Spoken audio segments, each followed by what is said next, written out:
بسم اللہ الرحمن الرحیم۔ السلام علیکم ادبی ڈائری کے پیارے ناظرین، ہم آپ کو ادبی ڈائری میں خوش آمدید کہتے ہیں۔ آج ہم آپ کی خدمت میں ایک اور نیا اور سبق آموز قصہ لے کر آئے ہیں۔ آج کا قصہ ایک حیرت انگیز اور پراسرار واقعہ ہے۔ آج کی ویڈیو کا موضوع ہے کتوں کی تخلیق کیسے ہوئی۔ ویڈیو شروع کرنے سے قبل نئے آنے والے دوستوں سے درخواست ہے کہ اس ویڈیو کو لائک کر دیں اور ہمارے چینل ادبی ڈائری کو سبسکرائب کر دیں اور بیل آئیکن کو ضرور پریس کر دیں تاکہ آپ کو ہماری نئی آنے والی ویڈیوز کا نوٹیفیکیشن بر وقت ملتا رہے۔ جیسا کہ ہم نے آپ کو بتایا کہ ہماری آج کی ویڈیو کا موضوع ہے کہ کتوں کی تخلیق کیسے ہوئی اور کتوں کو نجس کیوں قرار دیا گیا۔ رسول اللہ صلی اللہ علیہ وآلہ وسلم نے گھر میں کتا رکھنے سے کیوں منع فرمایا، اور جس گھر میں کتا رکھا جائے وہاں فرشتے کیوں نہیں آتے، اور کتے میں وہ کون سی صفات پائی جاتی ہیں جن میں سے اگر ایک صفت بھی انسان اختیار کر لے تو وہ ولی بن جائے۔ ہم آج کی ویڈیو میں آپ کو یہ بھی بتائیں گے کہ دنیا میں کتوں کی کتنی قسمیں پائی جاتی ہیں اور ان میں سب سے خطرناک قسم کون سی ہے۔ کتا زمانے قدیم سے انسانوں کا بہترین ساتھی ہے، بلکہ کتوں کا شمار دنیا میں پائے جانے والے ان پالتو جانوروں میں ہوتا ہے جو سب سے زیادہ پالے جاتے ہیں۔ کتے کی پیدائش سے متعلق دو حکایات موجود ہیں۔ پہلی روایت کے مطابق عبد الرحمن الصفوری نے اپنی کتاب نزہۃ المجالس میں فرمایا کہ جب اللہ تعالیٰ نے حضرت آدم علیہ السلام کی تخلیق فرمائی اور تمام فرشتوں کو حضرت آدم علیہ السلام کو سجدہ کرنے کا حکم دیا تو اس وقت ابلیس نے حضرت آدم علیہ السلام کو سجدہ کرنے سے انکار کیا۔ نہ صرف انکار کیا بلکہ اس نے حضرت آدم علیہ السلام کے پتلے پر تھوک دیا تھا۔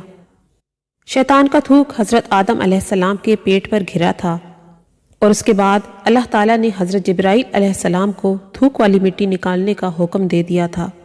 حضرت جبرائیل علیہ السلام نے جب یہ مٹی نکالی تو حضرت آدم علیہ السلام کے پیٹ پر چھوٹا سا سوراخ بن گیا، جو آج بھی ناف کی صورت میں ہر انسان کے پیٹ پر موجود ہوتا ہے۔ اللہ تعالیٰ نے اس ناف کی مٹی سے جس پر شیطان نے تھوکا تھا اس سے کتے کو بنایا تھا۔ دوسری حکایت کا ذکر کتاب نور المبین میں ہے، جس میں حضرت علی رضی اللہ تعالیٰ عنہ نے رسول اللہ صلی اللہ علیہ وآلہ وسلم سے سوال کیا کہ کتوں کو کیوں پیدا کیا گیا اور انسان کو اس کو گھر میں رکھنے سے کیوں منع کیا گیا۔ تو اس کے جواب میں حضرت محمد مصطفیٰ صلی اللہ علیہ وآلہ وسلم نے فرمایا کہ جب حضرت آدم علیہ السلام اور بی بی حوا کو زمین پر بھیجا گیا تھا تو وہ دونوں ایک پرندے کی مانند خوف سے کانپ رہے تھے، تو شیطان دنیا کے دیگر درندوں کے پاس گیا اور ان کو کہا کہ تم ان پرندوں کی مانند کانپتے ہوئے ان انسانوں کو کھا لو۔ یہ کہتے ہوئے شیطان کے منہ سے کف جاری ہو گیا۔ اس تھوک سے کتوں کو تخلیق کیا گیا اور اس وقت یہ کتے ان انسانوں اور درندوں کے بیچ اللہ کے حکم سے آ گئے اور انہوں نے اس طرح انسانوں کو بچا لیا تھا۔ بخاری کی حدیث نمبر 3227 اور مسلم شریف اور سنن ابو داود اور مسند احمد سمیت دیگر احادیث کی کتب میں ام المومنین حضرت میمونہ رضی اللہ تعالی عنہما سے یہ روایت بیان کی جاتی ہے کہ ایک مرتبہ حضرت محمد مصطفیٰ صلی اللہ علیہ وآلہ وسلم بیدار ہوئے تو غمگین اور خاموش تھے۔ میں نے ان سے پوچھا، یا رسول اللہ صلی اللہ علیہ وآلہ وسلم کیا بات ہے؟ آپ کی کیفیت کچھ بدلی لگ رہی ہے۔ انہوں نے فرمایا کہ رات حضرت جبرائیل علیہ السلام نے آنے کا وعدہ کیا تھا لیکن وہ نہیں آئے۔ پورا دن اسی طرح گزر گیا۔ پھر آپ صلی اللہ علیہ وآلہ وسلم کو یاد آیا کہ ہمارے بچھونے کے نیچے ایک کتے کا پلہ ہے۔ آپ صلی اللہ علیہ وآلہ وسلم نے اسے نکالنے کا حکم دیا اور اپنے دست مبارک سے اس جگہ پانی چھڑک دیا۔ اگلی رات جبرائیل علیہ السلام آئے اور فرمایا کہ ہم اس گھر میں نہیں جاتے جہاں کتا اور تصویر ہو۔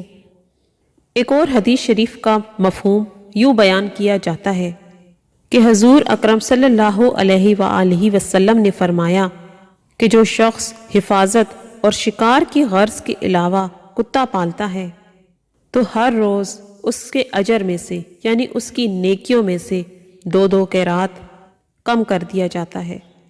اس حدیث شریف میں نیکیاں گھٹ جانے کی بات ہے اور بلا غرض کتے کو پالنا مکروہ تحریمی ہے، اور مکروہ تحریمی کی وجہ سے اس گھر میں رحمت کے فرشتے داخل نہیں ہوتے۔ کتا ایک ایسا جانور ہے جو مردار کھاتا ہے۔ اگر اس کے سامنے تازہ اور بدبودار گوشت ڈال دیا جائے تو وہ بدبودار گوشت کو ترجیح دے گا اور وہ اپنی قے کو بھی چاٹ لیتا ہے، جبکہ فرشتے پاکیزہ مخلوق ہیں اور وہ اس جگہ نہیں جاتے جہاں نجس ہو۔ کتے میں جہاں وفاداری ہوتی ہے وہیں یہ اپنی نسل کے سب سے زیادہ دشمن ہوتے ہیں۔ حدیث شریف کے مطابق کتے کے نجس برتن کو 7 دفعہ دھونے اور 1 دفعہ مانجنے کا حکم دیا گیا ہے۔ سائنس بھی یہ بات مان چکی ہے کہ کتے میں ایسے جراثیم پائے جاتے ہیں جو انسانی صحت کے لیے انتہائی مضر ہوتے ہیں۔ حضرت حسن بصری رحمۃ اللہ علیہ فرمایا کرتے تھے کہ کتے کے اندر 10 ایسی صفات ہیں کہ ان میں سے اگر ایک بھی انسان کے اندر پیدا ہو جائے تو وہ ولی بن جائے۔ کتے کے اندر قناعت ہوتی ہے، جو مل جائے اسی پر قناعت کر لیتا ہے اور اسی پر راضی ہو جاتا ہے۔ یہ علامت صبر کی ہے۔ نمبر 2، کتا اکثر بھوکا رہتا ہے، یہ صالحین کی علامت ہے۔ نمبر 3، کوئی دوسرا کتا اگر کسی وجہ سے اس پر غالب آ جائے تو یہ اپنی جگہ چھوڑ کر دوسری جگہ چلے جاتا ہے، یہ رازئین کی علامت ہے۔ نمبر 4، کتے کا مالک اگر اسے مارے تو وہ اپنے مالک کو چھوڑ کر نہیں جاتا، یہ سعادتین کی علامت ہے۔ نمبر 5، کتے کا مالک اگر کھانا کھا رہا ہو تو وہ طاقت رکھنے کے باوجود اپنے مالک کا کھانا نہیں کھاتا، یہ مساکین کی علامت ہے۔ نمبر 6، جب مالک اپنے گھر میں ہو تو وہ دور جوتوں کے پاس جا کر بیٹھ جاتا ہے، متواضعین کی علامت ہے۔